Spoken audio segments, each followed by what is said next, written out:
And the last 3 overs have gone over 10 and over, 34. So they're just pressing the foot on that pedal now.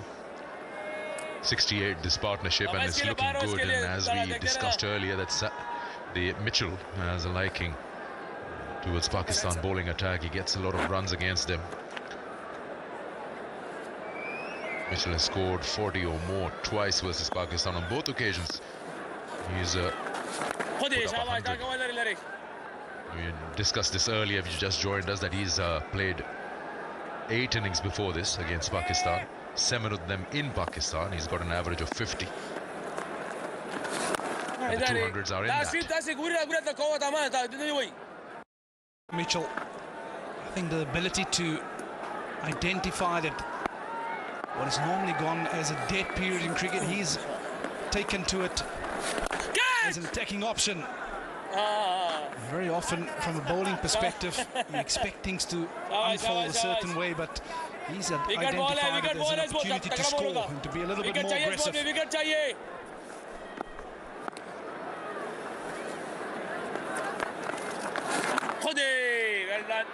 That's a good ball to end the over. 108 for 2.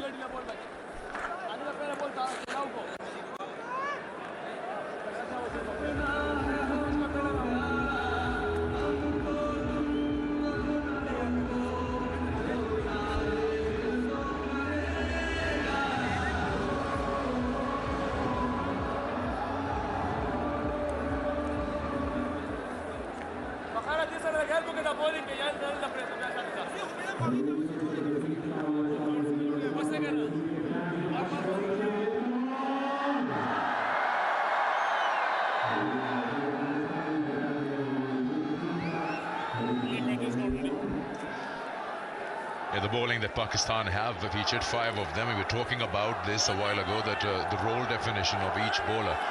What are you looking for out of them as a captain? And Rauf has been so integral in those mid-overs and that first, second change against South Africa in South Africa and against Australia in Australia.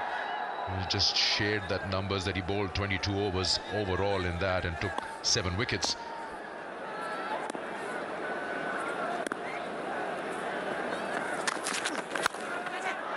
Has been the feature here, using the feet, coming down and meeting the ball early. It was against the spinners more, but you can clearly see how they are now trying to accelerate and looking for more boundaries. The one thing that has been impressive about Mitchell, as well as Kane Williamson, is the areas that which they are targeting at the moment. They're looking to hit the bowler straight down the ground. Yes, it might have been airborne for a little while, but he's picked the gap. So there's certainly a bit of communication between the two batters to up the ante a little bit.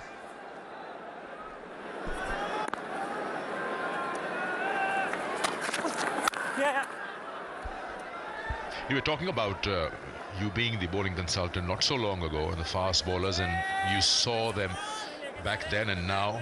You see, I shouldn't use the word improvements, but what are the different things that you noticed about them this time around? Like Shaheen, not trying to angle everything in, he's trying to go with that straight angle which worked for him against the right-handers.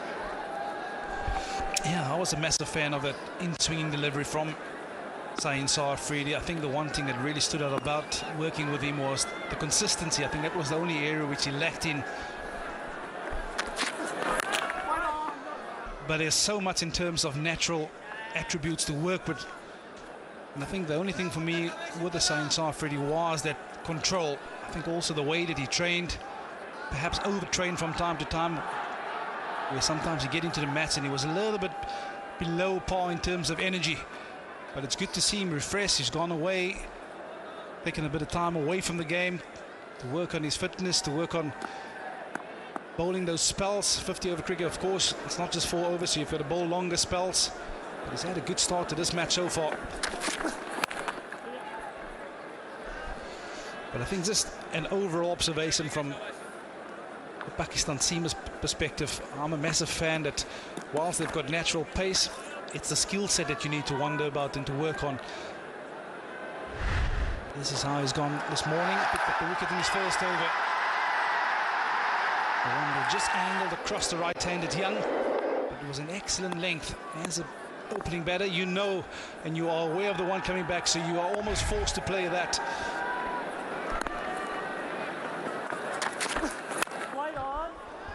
Talking about that fast bowlers, Naresh Rauf, did you ever work on that extra foot and a half that he leaves behind in the popping crease?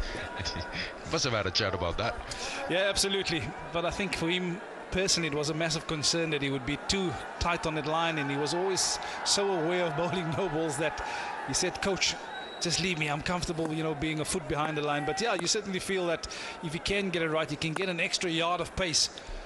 Not that he's not generating enough pace at the moment. But it's a wonderful pace unit to work with. At the end of 23, New Zealand 115 for 2.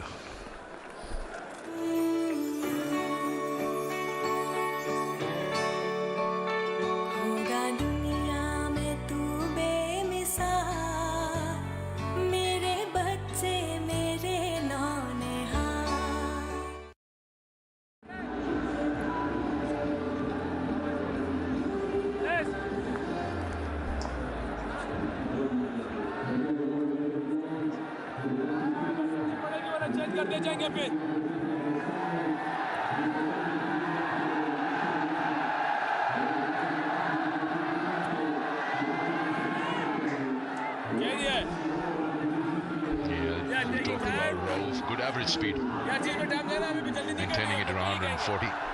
That's another option. Hasnain, who's come back, did a small stint in England, one of those pace schools, worked on his run-up. He's also express fast. Has been injury prone though. Hasn't been able to find a permanent spot in the 11. And it is tough at times when you've got Naseem, Shaheen, Haris regularly featuring to make inroads into the 11 with that pace attack available. Yeah, I think if I look at the pace attack that South Africa has had, you've also had a guy like Carl Abbott missing out for a long period of time, which is an excellent for South Africa. So from time to time it is difficult, and especially when you're injury prone as well. Mohamed Hasnain, like you said, he's got a wonderful ability to swing that new ball away from the right-hander. But the pace, that is what you can't teach any bowler. And there's this natural pace on offer from a Pakistan point of view. So he's always breaking it down for these guys and making them understand what's going to make you effective in the various conditions that you're going to face around the globe. Talk about Harris Rauf. I've had the opportunity to catch up with him before the South African tour. And just how he's come on in leaps and bounds. He often identified the first over was difficult over for him to bowl, because he always felt that once he gone for a boundary, he's always playing catch-up to that over. So that's something that he has ironed out over the time, and he's starting so much better.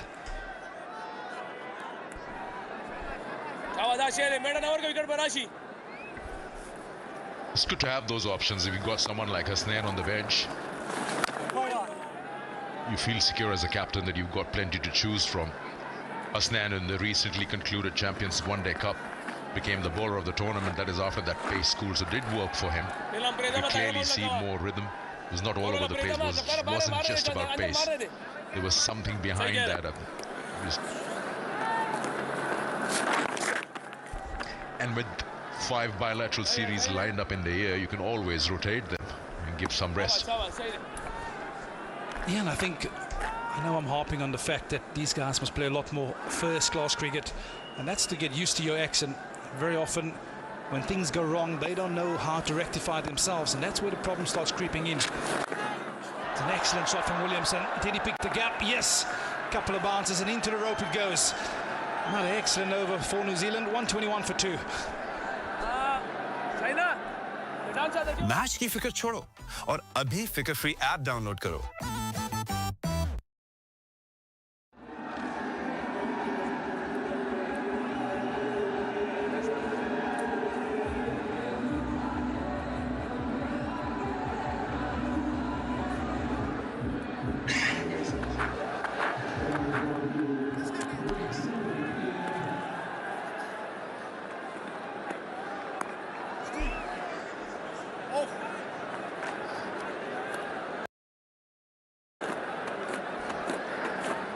82 and counting, this partnership. So important, the two senior men working it out. Williamson wasn't really that comfortable starting off, especially against the Pacers, wasn't getting that timing. Look at that shot, it's not an easy shot, inside out, opening the face and elevating that. Earning a boundary, it's worked for him, use of feet against spin.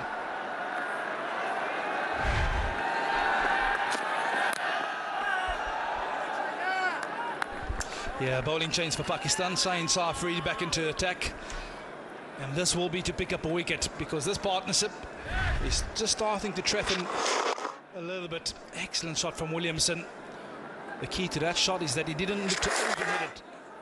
Got to the pitch of it and trust his hands to find that gap and to have extra cover region.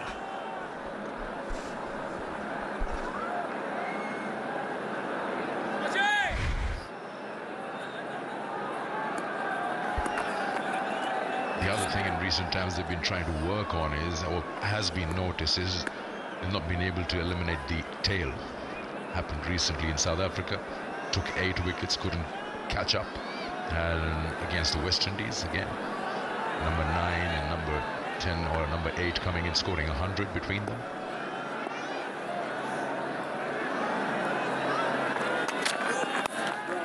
Well, I guess things have also changed. If you go back early 90s, late 80s, tail-enders were tail-enders. You clean them up. But now you got batters at 7, 8. Yeah, also, you have to give a lot of credit to the modern-day bowlers for putting in that extra hard yards in terms of their batting. So very often when you had a team down, 6, 7 down, you can almost feel that you can run through the bottom order. But these days, things are a lot different. Those guys at the bottom, they pride themselves in taking wickets as well as scoring runs, forming those low-order partnerships, which is so key. It's vital, actually. It's almost a necessity in the modern-day game, and that often sets you apart from the opposition from time to time. We had a belief in the South African camp that once number 9 walks to the crease, you make life as uncomfortable as possible. Use the short ball. They almost don't want to be out there. And we certainly feel that from a Pakistan perspective, they've always had the pace. Why not use that option? Oh, another valuable innings from this man. Slow to start this afternoon. He's always picking it up. 48 of 80 deliveries.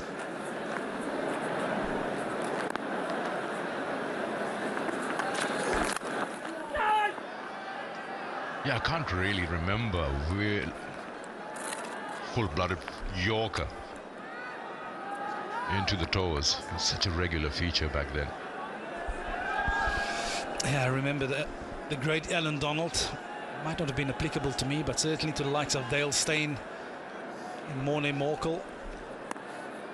Nose and toes was the saying, Sakanda. So just making reference to your Yorker. So almost gone out the game a little bit, hasn't it?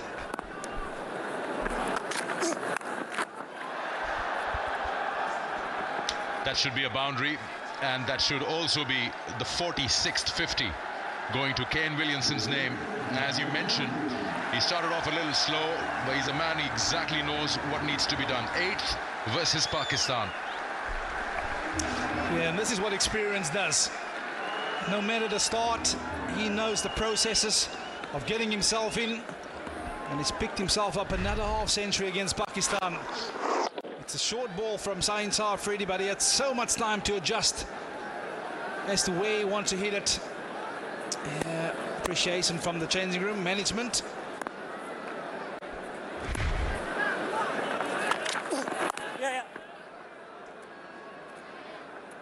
Single to end the over. Score moves to 127 for 2.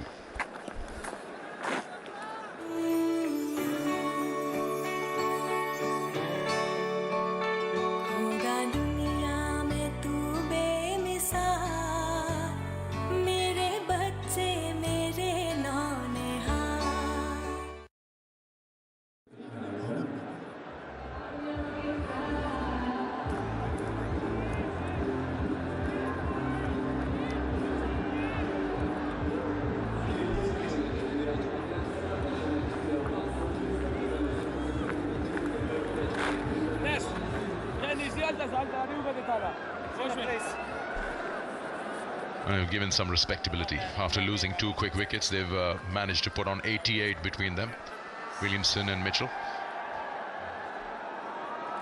Another bowling change here. Brar being brought back into the attack. 1 for 23 in his 6. Yeah, certainly been the pick of the bowler so far. Brar. Ability to hit a good length. Of course, he has a bit of mystery to him, so he'll have his work cut out here because they need a wicket. This partnership proving to be threatening for Pakistan at the moment.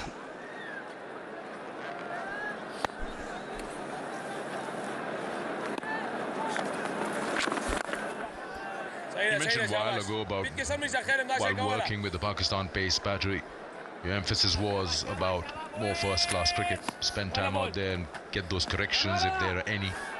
The problem is with the international calendar being so busy, they're hardly home. Not just about the Pakistan bowlers, everyone. And if you're only relying on 2 or 3 fast bowlers, you never leave anyone behind. Now with Hasnain around, maybe you can rotate. But then what white ball has done, or the T20s, has almost erased the pitching up the ball from their memory, from their muscle memory. He's so used and programmed to those T20 lengths or variations. Yeah, I'm a massive fan of, as a bowler, you need to be able to trust your action. But like you said, variation from the mystery spinner. The first one, the Karen ball on your left hand side of the screen, and then the Google on the right. So as a batter, you'll be looking for some visual clue. On the right, you can probably see more of the ball.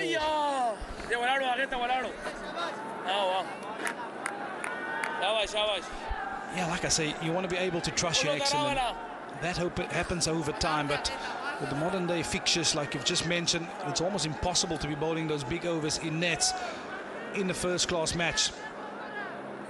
And also the times in between games, as a bowler, you perhaps just want to have a bit of time off. So to find the balance, yeah, I know it's tough. Real difficult. Yeah, very recently, not so long ago, I'm talking about less than a month ago, Haris Rauf was in the UAE, and he was practicing over there, trying to pitch the ball up, ball longer spells. He's working on that. He's not your first choice when it comes to test match cricket. He hasn't bowled those longer spells, so it's good to see that he's trying to work on that and become a part of that red ball squad. Again, so many times we've seen that short mid-wicket almost coming into play. Yeah, because of this partnership forming, that's the Google that we're talking about. Just shutting the face a little too early, but because this partnership is going, you're never going to have a catcher there, are you? So that field at mid-wicket slightly deep on the ring. And that's the reason. It's airborne. 1 bounce 4 for Kane Williamson. At the end of 26, 133 for 2.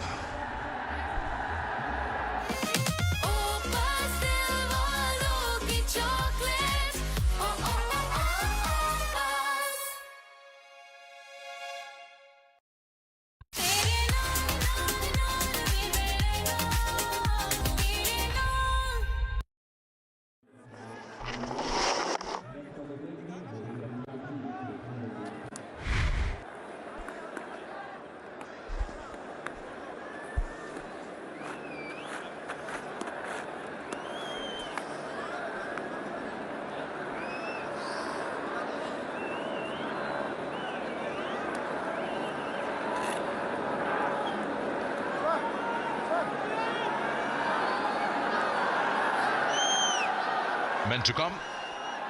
Former captain Leighton Phillips will be the finisher along with Bracewell. They already have gained some pace, moving along just over 5 and over, and they've done most of their scoring from over number 17 to now.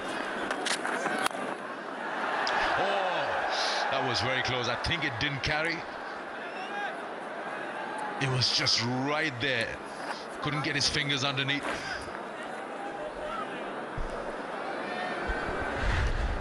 Yeah, it was certainly airborne.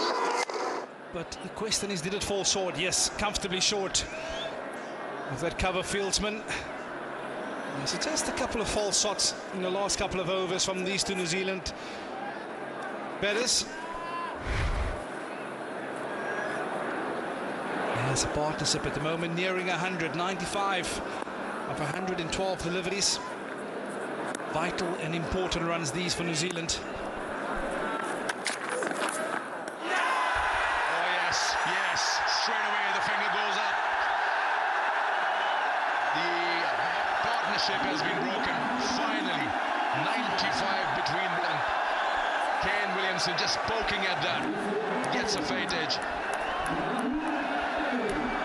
And the captain brought Science Afridi back for this one specific region, and that was to break this partnership.